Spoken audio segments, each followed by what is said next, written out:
Hello everyone, আশা করি তোমরা সকলে অনেক বেশি ভালো আছো। তোমাদের জন্য জাহাঙ্গীরনগরের 4টা আপডেট নিয়ে চলে আসলাম। তো তোমাদের অনেক কোশ্চেন ছিল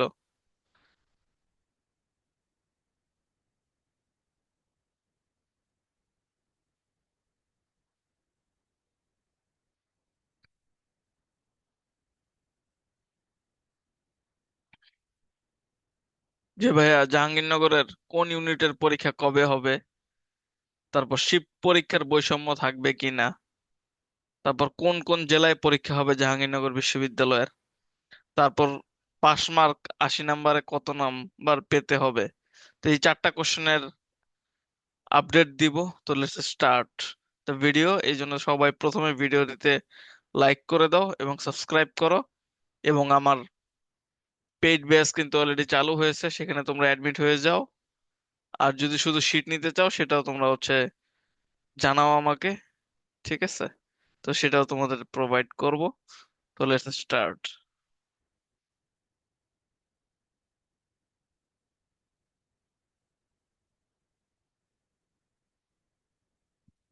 এই টোটাল 4টা কোশ্চেন তোমাদের, যে ভাইয়া কোন ইউনিটে পরীক্ষা কবে হবে। তো এইটা তোমাদের বলে দেই যে কোন ইউনিটে পরীক্ষা কবে হবে সেটা তোমাদের জানানো হবে 25 তারিখের পর, জানুয়ারির। ঠিক আছে, 25 তারিখের পর জানানো জানানো হবে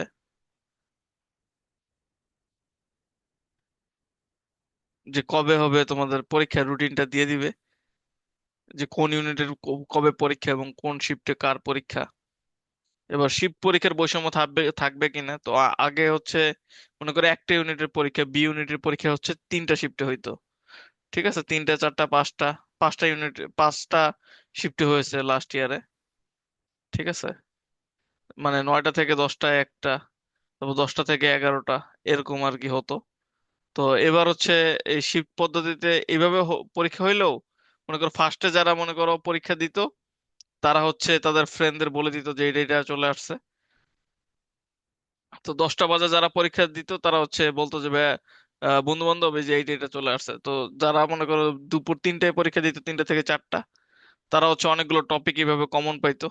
মানে কোশ্চেন কিন্তু এক্সাক্ট কমন থাকতো না, কিন্তু টপিক কমন থাকতো। যেমন সেক্টর থেকে যদি আসে যে 7 নং সেক্টর কোন জেলা, তো 3টা বাজার পরীক্ষায় চলে আসবে মনে করো 3 নং সেক্টর কোন জেলা। তো এইভাবে আর কি টপিক কমন পড়তো। তো এই কারণে শিফটে একটা বৈষম্য হইতো যে প্রথম দিকে যারা পরীক্ষা দিত তারা কম চান্স পাইতো, এবং শেষে যারা পরীক্ষা দিত তারা বেশি চান্স পাইতো। এই কারণে এবার থেকে সিস্টেম করছে যে প্রত্যেকটা শিফট থেকে একটা নির্দিষ্ট পরিমাণে স্টুডেন্ট নিবে, এবং প্রত্যেকটা পরীক্ষায় অ্যারাউন্ড 8,230, ঠিক আছে, এতজনের মতো পরীক্ষা দিবে। তো সেটা থেকে প্রত্যেকটা শিফট থেকে নির্দিষ্ট একটা পরিমাণে স্টুডেন্ট নিবে আর কি। তো এটা শিফট বৈষম্য আর থাকতেছে না, বৈষম্য সব দূর হয়ে যাবে। তারপর কোন কোন জেলায় পরীক্ষা, এটা হলো সবার কোশ্চেন যে ভাই কোন কোন জেলায় পরীক্ষা হবে। তো উত্তর কোন কোন জেলায় জাহাঙ্গীরনগরে পরীক্ষা হবে না। যেমন কুবিতে, মানে খুলনা ইউনিভার্সিটিতে বিভিন্ন জেলায় পরীক্ষা হচ্ছে, সেটা জাহাঙ্গীরনগরের ক্ষেত্রে না, পুরাটাই জাহাঙ্গীরনগর ইউনিভার্সিটি পরীক্ষা হবে। ঠিক আছে, এই জন্য তোমাদের কোশ্চেন আউট হওয়া নিয়ে কোনো চিন্তা করতে হবে না। জাহাঙ্গীরনগরের কোনো প্রশ্ন কি হবে না, আউট হবে না। এবং 80তে পাস মার্ক কত, তা পাস মার্ক তো আসলে জেনে লাভ নাই।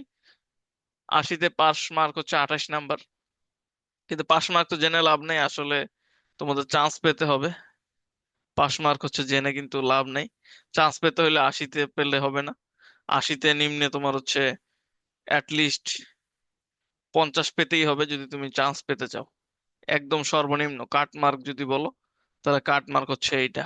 এছাড়াও তোমরা যদি এক্সাক্ট কাট মার্ক জানতে চাও, বি ইউনিটের, সি ইউনিটের বা কোন ইউনিটের জানতে চাও, সেটা তোমরা আমাকে কমেন্টে জানাও।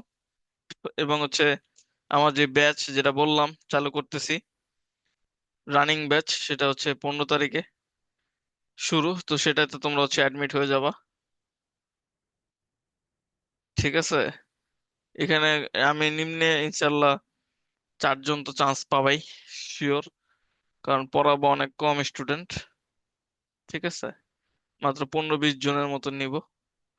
তো এখানে তোমরা ইনশাল্লাহ চান্সটা পেয়ে যাবা। এখানে ফিও 501 টাকা ডিসকাউন্ট, 299, 2,999 টাকা ফি। সেটা তুমি একটা ইউনিটে যদি হও, শুধু বি ইউনিটে বা শুধু সি ইউনিটে হইলেও এই ফি পড়বে, এবং যদি এইটা একটার বেশি হয় মানে বিসি অথবা বিসিই অথবা বিসিই আইবিএ চারটাই দাও, তাও কিন্তু ফি কিন্তু একই থাকতেছে, কারণ ওইভাবে আর কি মার্চ করে ক্লাসগুলো করানো হবে। তো ঠিক আছে, ক্লাস পরিমাণ কিন্তু সেমই পাবা, সবকিছু অনেক সুন্দরভাবে, এছাড়াও শীট থাকতেছে, এছাড়াও আরো সবকিছুই থাকবে আর কি। তো দ্রুত তোমরা অ্যাডমিট হয়ে যাও। ঠিক আছে, আজকের দিনটাই সময় আর কালকের দিনটা সময়। তো তোমার আব্বু আম্মুকে বলে দ্রুত অ্যাডমিট হয়ে যাও, বন্ধু বান্ধব সহ। চান্স হবে ইনশাল্লাহ। এবং নেক্সট কোন কিসের জন্য ভিডিও চাও সেটা আমাকে কমেন্টে জানাও, আমি তোমাদের সেটা জানিয়ে দিব। তো সবাই ভালো থাকো, আল্লাহ হাফেজ, আসসালামু আলাইকুম।